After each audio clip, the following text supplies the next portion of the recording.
Thomas Hobbes के बारे में ऑलरेडी हम 2 लेक्चर्स में पहले ही डिस्कस कर चुके हैं, काफ़ी डिटेल से हमने डिस्कस किया है। अभी तीसरा जो लेक्चर है वह थॉमस हॉब्स के कुछ और विचारों के बारे में डिस्कस करेगा।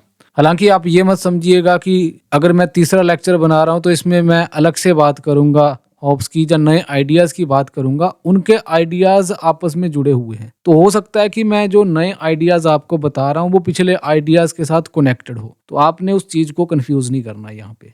हॉब्स और यांत्रिक राज्य का सिद्धांत, मैकेनिस्टिक थ्योरी ऑफ स्टेट। अब 2 प्रकार के सिद्धांत पाए जाते हैं राज्य के संबंध में, एक organic theory of the state और एक mechanistic theory of the state. Organic का मतलब औंगिक, ये 2 विचार अलग अलग विचार है। तो यहाँ पर मैं ए विचार को कहता हूँ कि औंगिक, जिसको हम इंग्लिश में ऑर्गेनिक थ्योरी ऑफ स्टेट बोलते हैं, औंगिक राज्य का सिद्धांत ए में आता है। And mechanistic theory of the state, जिसको हम यांत्रिक राज्य का सिद्धांत कहते हैं, जिसका समर्थन थॉमस हॉब्स के द्वारा भी किया गया है। पहले ए के बारे में जानते हैं। तो हमने प्लेटो के बारे में पढ़ा है, हमने अरस्तु के बारे में पढ़ा है, हम हीगल के बारे में भी पढ़ेंगे।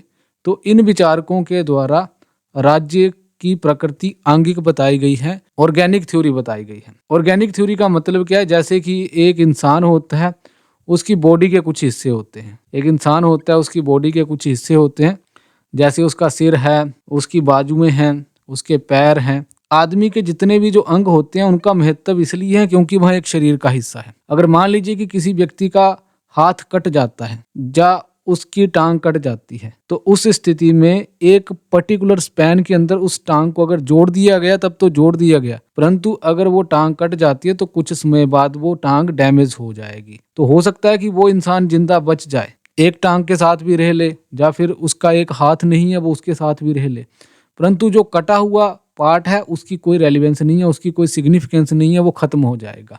तो इससे हमें क्या सीखने को मिल रहा है? जो आंगिक राज्य का सिद्धांत है वो कहता है कि राज्य के अंदर जो व्यक्ति रहते हैं उनका महत्व शरीर के अंगों की तरह है। यदि वह राज्य से कट जाएंगे तो उनका कोई भी अपना इंडिपेंडेंट एग्जिस्टेंस नहीं रहेगा, उनकी अपनी स्वतंत्र अस्तित्व नहीं रहेगा। तो इन्होंने एक इंसान के शरीर की तरह इसको डिफाइन करने की कोशिश करी है कि एक व्यक्ति का महत्व इसलिए है क्योंकि वह राज्य के अंदर रहता है। हम देखते हैं कि अरस्तु के द्वारा भी वही बात करी जा रही है, प्लेटो के द्वारा भी वही बात करी जा रही है, जिसको हम आंगिक राज्य का सिद्धांत कहते हैं, जिसको organic theory of the state कहते हैं कि एक व्यक्ति का महत्व इसलिए है क्योंकि वह राज्य के अंदर है, राज्य के बाहर व्यक्ति का कोई भी अस्तित्व नहीं है। तो ये पहला सिद्धांत आंगिक राज्य का सिद्धांत कहता है।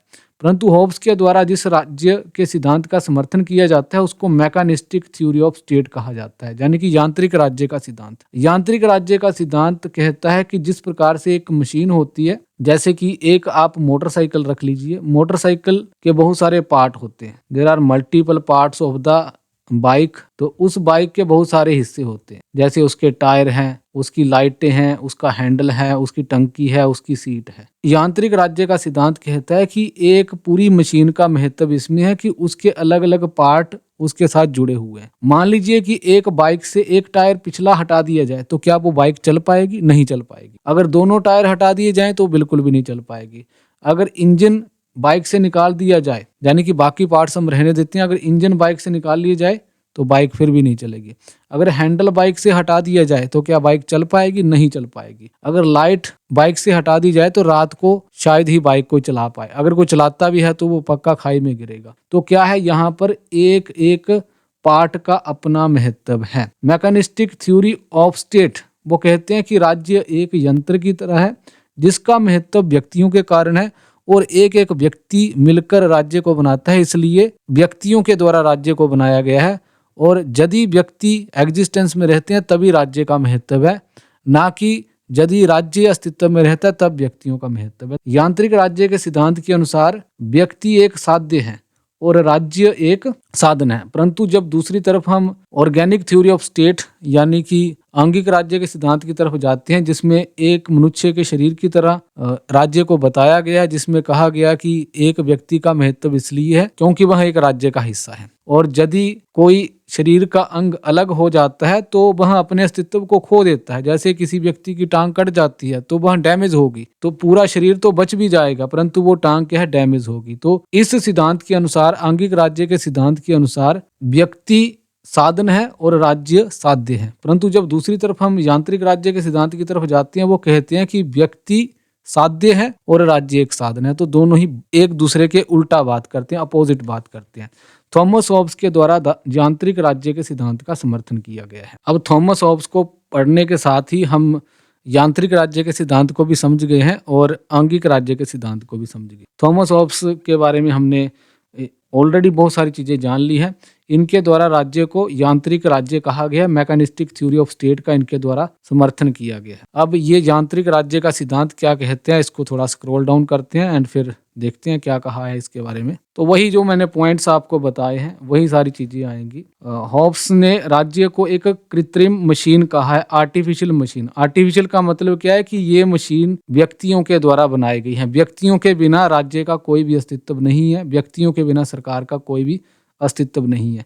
और व्यक्तियों के द्वारा मिलकर सामाजिक समझौते के परिणाम स्वरूप राज्य का निर्माण इसलिए किया गया था ताकि समाज के अंदर एक व्यवस्था बनाई जा सके और समाज को अराजकता से बचाया जा सके। अराजकता का मतलब होता है यहाँ पे कोई सरकार नहीं होती या यहाँ पे कोई राज्य नहीं होता, कानून और व्यवस्था नहीं होती है। तो इस अराजकता से समाज को बचाने के लिए और व्यवस्था को बनाने के लिए व्यक्ति के द्वारा राज्य का निर्माण किया गया, इसलिए इसको एक आर्टिफिशियल मशीन कहा गया। राज्य को यंत्र की तरह माना, इसमें हर भाग का एक विशेष कार्य और सभी भाग मिलकर एक व्यवस्था बनाते हैं, यानी कि एक एक व्यक्ति का महत्व है और सभी लोग मिलकर व्यवस्था बनाए रखते हैं। जैसे एक मशीन को चलाने के लिए एक इंजीनियर की आवश्यकता होती है, वैसे राज्य को सर्वोच्च सत्ता की आवश्यकता होती है। तो यहाँ पर एक एक व्यक्ति का महत्व तो है ही, ऐसा थॉमस हॉब्स के द्वारा कहा गया है। और उनके द्वारा कहा गया कि व्यक्तियों के द्वारा समझौता कर कर एक निरंकुश शासक बनाया गया। वो निरंकुश शासक क्यों बनाया गया? क्योंकि उस राज्य को चलाने के लिए, यानी कि उस मशीन को चलाने के लिए एक सर्वोच्च सत्ता की जरूरत होती है, जैसे कि एक मशीन को चलाने के लिए इंजीनियर की आवश्यकता होती है। तो इसके बारे में मैं आपको कल ऑलरेडी ही बता चुका हूँ कि प्राकृतिक अवस्था एक ऐसी अवस्था थी, यहाँ पर कोई कानून नहीं था, कोई सत्ता नहीं थी, हमेशा ही डर का माहौल बना हुआ था, असुरक्षा का माहौल बना हुआ था, निरंतर लोगों के बीच एक प्रतिस्पर्धा चली हुई थी। इस डर से बचने के लिए, इस असुरक्षा से बचने के लिए, इस प्रतिस्पर्धा से बचने के लिए व्यक्तियों के द्वारा आपस में मिलकर सामाजिक समझौता किया गया और सामाजिक समझौते के द्वारा उनके द्वारा एक सर्वोच्च सत्ता यानी कि एक राजा को निर्मित किया गया और कहा गया कि आपको हमारे ऊपर रूल करना है। तो ये पॉइंट तो क्लियर होता है। अब आगे बढ़ते हैं। अब लोगों के द्वारा मिलकर एक सर्वोच्च सत्ता का निर्माण किया गया, यानी कि राजा का निर्माण किया गया।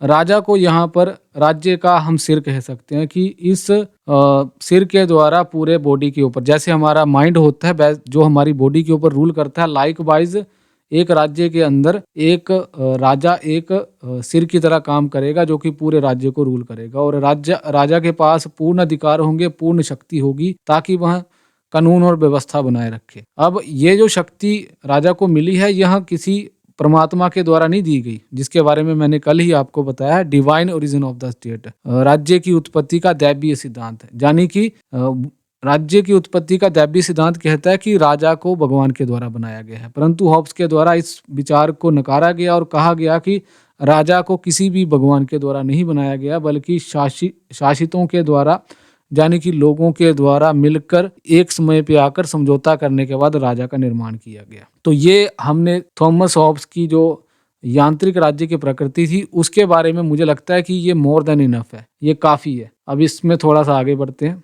अब मैंने इस पॉइंट को हालांकि आपको पढ़ा दिया है पर इसको मैं एक बार फिर से पढ़ाऊंगा। थॉमस हॉब्स के विचारों में एक तरफ व्यक्तिवाद भी देखने को मिलता है और दूसरी तरफ निरंकुशवाद भी देखने को मिलता है। व्यक्तिवाद और निरंकुशवाद। व्यक्तिवाद का मतलब क्या है कि व्यक्ति प्राकृतिक अवस्था में स्वतंत्र थे, यहाँ पर व्यक्तियों को अपनी सुरक्षा करने का पूरा अधिकार था और जितनी मर्जी शक्ति व्यक्ति अर्जित कर सकते थे। तो इस स्थिति में जब व्यक्ति स्वतंत्र था, जितनी मर्जी शक्ति अर्जित करने का प्रयास कर रहा था हर इंडिविजुअल, तो एक कंपटीशन, डर का माहौल और एक असुरक्षा का माहौल वहाँ पे बना हुआ था, जिससे बचने के लिए लोगों के द्वारा आपसी समझौता करने के बाद एक सर्वोच्च सत्ता का निर्माण किया गया ताकि वह सुरक्षा को सुनिश्चित कर सके। अब ये जो सत्ता बनाई गई इसको पूरी शक्तियां दे दी गई। पूरी शक्तियों का मतलब ही निरंकुश शक्ति दे देना है, इसी को निरंकुशतावाद भी कहा जाता है।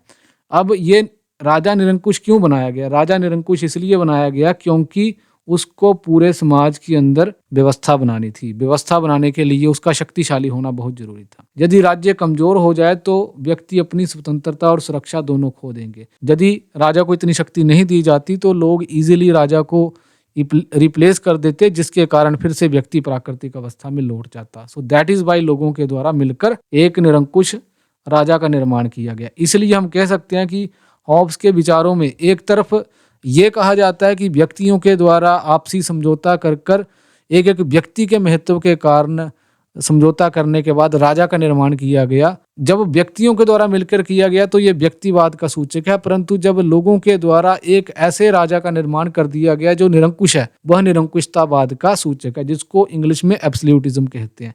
तो हॉब्स के विचारों में इंडिविजुअलिज्म एंड एब्सोल्यूटिज्म दोनों साइमल्टेनियसली एक साथ देखने को मिलते हैं। नेक्स्ट पॉइंट आता है कि मानव की प्रकृति के बारे में थॉमस हॉब्स के द्वारा क्या कहा गया। ये चीज भी उनके द्वारा अपनी पुस्तक लेवियाथन में ही कही गई है और इसमें उन्होंने मानव की प्रकृति के बारे में गहराई से विचार किया है। थॉमस हॉब्स के अनुसार मानव स्वार्थी है, तर्कसंगत है और हमेशा ही अपनी आत्मरक्षा सेल्फ प्रिजर्वेशन के लिए प्रेरित रहता है। हॉब्स का दृष्टिकोण यथार्थवादी था, रियलिस्टिक था, समाज की सच्चाई को समझने वाला एक दृष्टिकोण था और वैज्ञानिक तर्कों से माध्यम से उन्होंने समझा है और समझाने का प्रयास भी किया है। तो पहला पॉइंट आता है मानव स्वभाव स्वार्थी और आत्म केंद्रित है, ऐसा थॉमस हॉब्स के द्वारा कहा गया। हॉब्स के अनुसार मनुष्य स्वाभाविक रूप से स्वार्थी और आत्म केंद्रित होता है। तो व्यक्ति स्वार्थी होता है और वह अपने बारे में अधिक सोचता है, वह अपने हित के बारे में ही सोचता है और प्राकृतिक अवस्था में हर व्यक्ति अपने हित के बारे में सोच रहा था और वह अधिक से अधिक शक्ति अर्जित करने का प्रयास कर रहा था। इसी अधिक से अधिक शक्ति अर्जित करने के चक्कर में सभी व्यक्ति एक दूसरे के एक प्रकार के दुश्मन थे। तो ये प्राकृतिक अवस्था में एक लड़ाई चली हुई थी, सभी की सभी के अगेंस्ट, एक दूसरे के विरुद्ध एक लड़ाई चली हुई थी। हॉब्स के द्वारा व्यक्ति को रैशनल बीइंग कहा गया है, तर्क संगत प्राणी कहा गया है, समझदार प्राणी कहा गया है, क्योंकि व्यक्ति जानता है कि उसका फायदा क्या है और नुकसान क्या है। अब प्राकृतिक अवस्था में व्यक्ति को पता था कि अगर उसको अपने अस्तित्व को बनाए रखना है तो उसको अधिक से अधिक शक्ति अर्जित करनी है, स्वार्थी होना है। तो ये व्यक्ति स्वार्थी क्यों है, अधिक से अधिक शक्ति क्यों अर्जित करना चाह रहा था? क्योंकि व्यक्ति तर्क संगत है। इसी के साथ जुड़ा हुआ नेक्स्ट पॉइंट आता है कि व्यक्ति इतना तर्क संगत है कि समय बीतने के साथ व्यक्ति को यह भी महसूस हुआ कि हम तो आपस में लड़ रहे हैं और इस तरीके से हमेशा ही लड़ाई की स्थिति में शांति निर्मित नहीं की जा सकती। तो लोगों ने मिलकर एक जगह पे आकर अपना दिमाग लगाकर, अपनी समझदारी दिखाकर आपस में सामाजिक समझौता किया और कहा कि अब ये लड़ने काटने वाला काम हम बंद करते हैं और हम एक राज्य का निर्माण करते हैं, एक राजा का निर्माण करते हैं। राज्य का निर्माण, राजा का निर्माण भी व्यक्ति ने अपने विवेक के द्वारा किया है। इसलिए व्यक्ति को तर्क संगत प्राणी थॉमस हॉब्स के द्वारा कहा गया है। व्यक्ति समझता है कि निरंतर युद्ध की स्थिति में वह सुरक्षित नहीं रह सकता, इसलिए वह राज्य की स्थापना के लिए अपनी स्वतंत्रता का त्याग करता है। अच्छा, जब लोगों के द्वारा आपस में समझौता किया गया और एक राजा का निर्माण किया गया तो लोगों के द्वारा अपनी स्वतंत्रता का त्याग कर दिया गया और कहा कि राजा अब हमारे जीवन के ऊपर पूरी तरह से नियंत्रण कर सकता है, परंतु शर्त यह है कि उसको हमारे जीवन की सुरक्षा हमें प्रोवाइड करवानी पड़ेगी। अब थॉमस हॉब्स के द्वारा मानव की प्रकृति की बात करी गई है और कहा गया है कि प्राकृतिक अवस्था में मानव की प्रकृति कैसी थी। तो उनके द्वारा कहा गया कि प्राकृतिक अवस्था में व्यक्ति अकेला था, सोलिटरी जिसको इंग्लिश में बोलते हैं, निर्धन था, गरीब था, पुअर था, गंदा था, नास्टी था, क्रूर था, अत्याचारी था जिसको ब्रिटिश कहते हैं, एंड संक्षिप्त। उसकी लाइफ की कोई गारंटी नहीं थी क्योंकि वहां पर हमेशा ही युद्ध की स्थिति बनी हुई थी। तो कोई व्यक्ति कब अपने जीवन के समापन के लेवल तक पहुंच जाए इसकी कोई गारंटी नहीं थी। इस भय की स्थिति में क्योंकि व्यक्ति को पता था कि यदि भय बना हुआ है और उसके ऊपर कोई अटैक कर देता है शक्तिशाली व्यक्ति तो उसका जीवन समाप्त हो जाएगा। तो इसके लिए व्यक्ति अधिक से अधिक शक्ति हासिल करने की कोशिश करता है और दूसरों पर प्रभुत्व जमाने के लिए व्यक्ति प्रेरित होता है क्योंकि व्यक्ति को पता है कि यदि वह दूसरों पर हमला नहीं भी करना चाहे तो स्थिति वहां पर ऐसी बनी हुई थी कि दूसरा व्यक्ति उनके ऊपर हमला कर सकता है। तो दैट इज वाई कोई व्यक्ति इस मजबूरी में था कि दूसरे को खत्म किया जाए। अगली जो फीचर बताई है व्यक्ति की प्रकृति की हॉब्स के द्वारा, उनके द्वारा कहा गया है कि हर व्यक्ति अपने जीवन की रक्षा करना चाहता है, वह अपने जीवन की रक्षा करना चाहता है, अपनी संपत्ति की रक्षा करना चाहता है। और प्राकृतिक अवस्था में भी व्यक्ति अपने जीवन की रक्षा करने के लिए ही प्रेरित होता है कि वह अधिक से अधिक शक्ति अर्जित करे। और व्यक्ति के आत्मरक्षा की भावना ही उसको मजबूर करती है कि प्राकृतिक अवस्था में उसको जो माइट इज राइट का एक अधिकार मिला था कि जिसकी लाठी उसकी भैंस, जितनी उसके पास शक्ति है वह उतना ही जो रिसोर्सेज है उनको एक्सप्लॉइट कर सकता है। तो ये वाला जो अधिकार मिला था व्यक्ति के द्वारा एक समय पे आकर वह व्यक्ति उसको छोड़ देता है। वो क्यों छोड़ देता है? क्योंकि आत्मरक्षा की भावना ही, सेल्फ प्रिजर्वेशन की फीलिंग ही उसको मजबूर करती है कि वह अब प्राकृतिक अवस्था से राज्य का निर्माण कर ले, सामाजिक समझौता कर कर और राजा का निर्माण कर ले, सो दैट उनके जीवन की रक्षा बेहतर तरीके से हो पाए। अब नेक्स्ट पॉइंट है जो हॉब्स के द्वारा कहा गया है कि व्यक्ति की प्रकृति में एक ये पॉइंट भी आता है कि वह अधिक से अधिक शक्ति हासिल करना चाहता है। व्यक्ति अधिक से अधिक शक्ति हासिल करना चाहता है। प्राकृतिक अवस्था में इसलिए करना चाह रहा था ताकि दूसरे व्यक्ति उसको एक्सप्लॉइट न कर पाए। और सामान्य जीवन में व्यक्ति अधिक से अधिक शक्ति इसलिए हासिल करना चाहता है क्योंकि वह अपने भविष्य को सुरक्षित रखना चाहता है और वो चाहता है कि उसके जीवन को कभी भी खतरा ना पहुंचे। ये व्यक्ति की इच्छा कभी भी समाप्त नहीं होती और व्यक्ति क्या है, निरंतर शक्ति को हासिल करते रहना चाहता है। जैसे फॉर एग्जांपल हम लोगों का ही एग्जांपल है शक्ति, लाइक हम में से हम ज़्यादा से ज़्यादा पैसा इकट्ठा क्यों करना चाहते हैं? जब हम ये क्यों चाहते हैं कि हमारे पास अच्छा घर हो, अच्छी गाड़ी हो, या हमारे पास एक सोशल सिक्योरिटी हो, हमारे पास एक अच्छी नौकरी हो, ये चीज़ें हम क्यों हासिल करने की कोशिश करते हैं? ये हम इसलिए ही हासिल करने की कोशिश करते हैं ताकि भविष्य में हमें किसी भी समस्या का सामना ना करना पड़े और हमारा जीवन सुरक्षित रहे। तो व्यक्ति हमेशा ही अधिक से अधिक शक्ति हासिल करना चाहता है, ऐसा थॉमस हॉब्स के द्वारा कहा गया है। व्यक्ति की नेचर के ऊपर नैतिकता का अभाव। प्राकृतिक अवस्था में जब व्यक्ति रह रहा था तो वहां पर किसी भी प्रकार की कोई भी नैतिकता नहीं थी, किसी भी प्रकार का कोई भी कानून नहीं था, क्योंकि नैतिकता और कानून हमेशा ही सरकार और राज्य लेकर आते हैं। जैसे मैं कल ही आपको बता रहा था कि उस प्राकृतिक अवस्था में गुडनेस एंड बैडनेस का कोई भी प्रिंसिपल नहीं पाया जाता था और एक व्यक्ति अपने हित के आधार पर ही उसमें डिसीजन लेता था। जिसकी जितनी पावर थी वह उतना ही हासिल कर पा रहा था। मैंने जंगल का रूल बताया था कि जो शेर है वह किसी को भी मार के खा रहा है, तो वहां पर सही और गलत नहीं है, वहां पर अच्छा और बुरा नहीं है। लाइकवाइज जब इंसान प्राकृतिक अवस्था में रह रहा था तो वहां पर अच्छे बुरे की कोई भावना नहीं थी। और ये जो नैतिकता है, जो अच्छाई और बुराई है, यह राज्य और कानून की स्थापना के बाद ही अस्तित्व में आते हैं। जब राज्य बन जाता है, कानून बन जाते हैं, सरकार बन जाती है, तो ये नैतिकता क्यों अस्तित्व में आती है? क्योंकि यदि राज्य के द्वारा किसी नैतिक नियम को बनाया जाता है कानून के माध्यम से और किसी व्यक्ति के द्वारा उसका उल्लंघन किया जाता है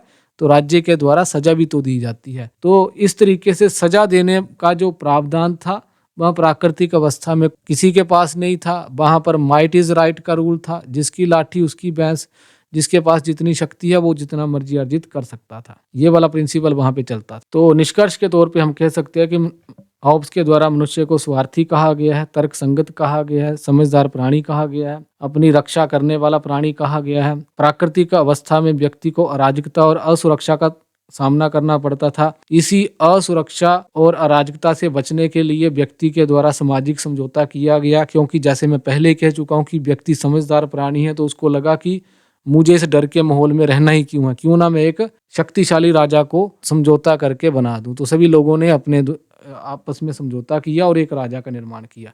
यहाँ पर एक पॉइंट और क्लियर कर देना बहुत जरूरी है। अब ये जो सभी लोग प्राकृतिक अवस्था में रह रहे थे, मान लीजिए ये लोग हैं, ये सभी लोग रह रहे थे, अब ये सभी लोगों के द्वारा आपस में समझौता किया गया। जैसे कि ये वाला व्यक्ति इसके पास गया और ये वाला व्यक्ति इसके पास गया और ये सभी लोग आपस में एक समय पे आके मिलते हैं और कहते हैं कि बड़ी होगी लड़ाई, अब मिलके बैठते हैं। और इनके द्वारा सभी के द्वारा मिलके बैठे और इन्होंने बोला कि हमें प्राकृतिक अवस्था में ये अधिकार मिला है कि हम अपनी शक्ति के आधार पर कुछ भी अर्जित कर सकते हैं, पर ऐसी स्थिति में हम शायद ही अपने जीवन की रक्षा कर पाएंगे। इस प्राकृतिक अवस्था में रह रहे व्यक्तियों के पास एक प्रकार की समानता बनी हुई थी।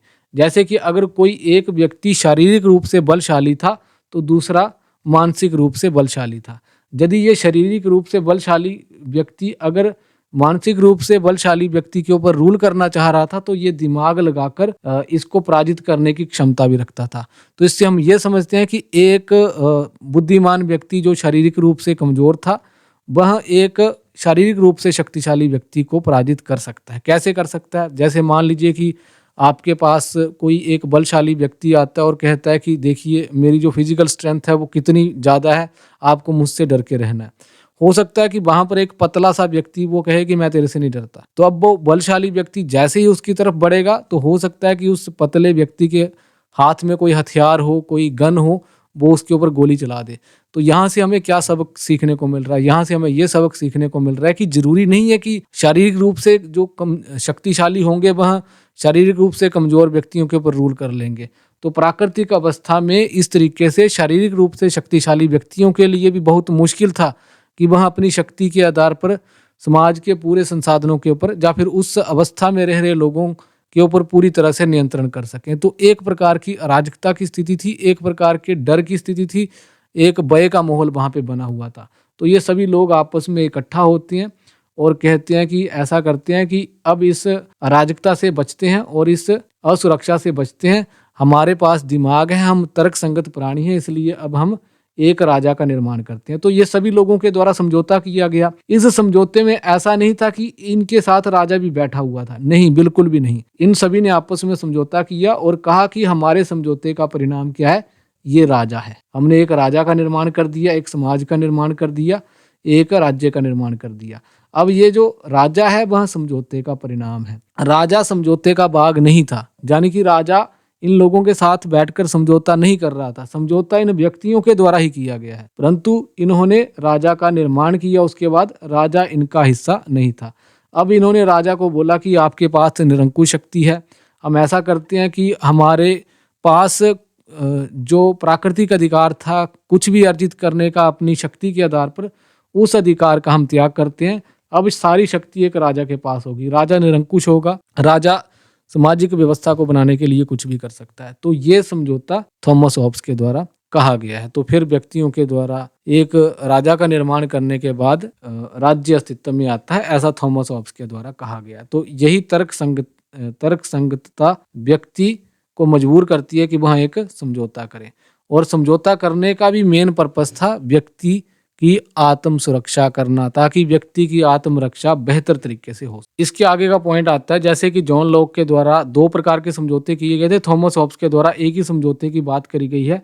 और थॉमस हॉब्स ने बोला कि व्यक्तियों के द्वारा आपस में मिलकर एक समझौता किया गया, और उसी समझौते के द्वारा व्यक्तियों के द्वारा एक राज्य का निर्माण भी किया गया, एक सरकार का निर्माण भी किया गया, समाज का निर्माण भी किया गया, नागरिक समाज का भी निर्माण किया गया। यानी कि ये सारे के सारे कंपोनेंट्स है, ये एक साथ अस्तित्व में आते हैं। और थॉमस हॉब्स के द्वारा कुछ किताबें लिखी गई हैं, जिसमें सबसे पहली आती है लेवियाथन 1651, 1651 में इनके द्वारा ये लिखी गई थी। ये इनकी काफी प्रसिद्ध पुस्तक है, जिसमें इन्होंने सामाजिक समझौते का जिक्र किया है, और इसी में इनके द्वारा लेवियाथन का जिक्र किया गया है। इस बुक के जो मेन विषय थे वो प्राकृतिक अवस्था, स्टेट ऑफ नेचर, सभी के विरुद्ध युद्ध, war of all against all, सामाजिक अनुबंध, सामाजिक समझौता, सोशल कॉन्ट्रैक्ट एंड प्रभुसत्ता की बात करी गई है। दूसरी बुक जो 1642 में इनके द्वारा लिखी गई थी, डी साइब लिखी गई है।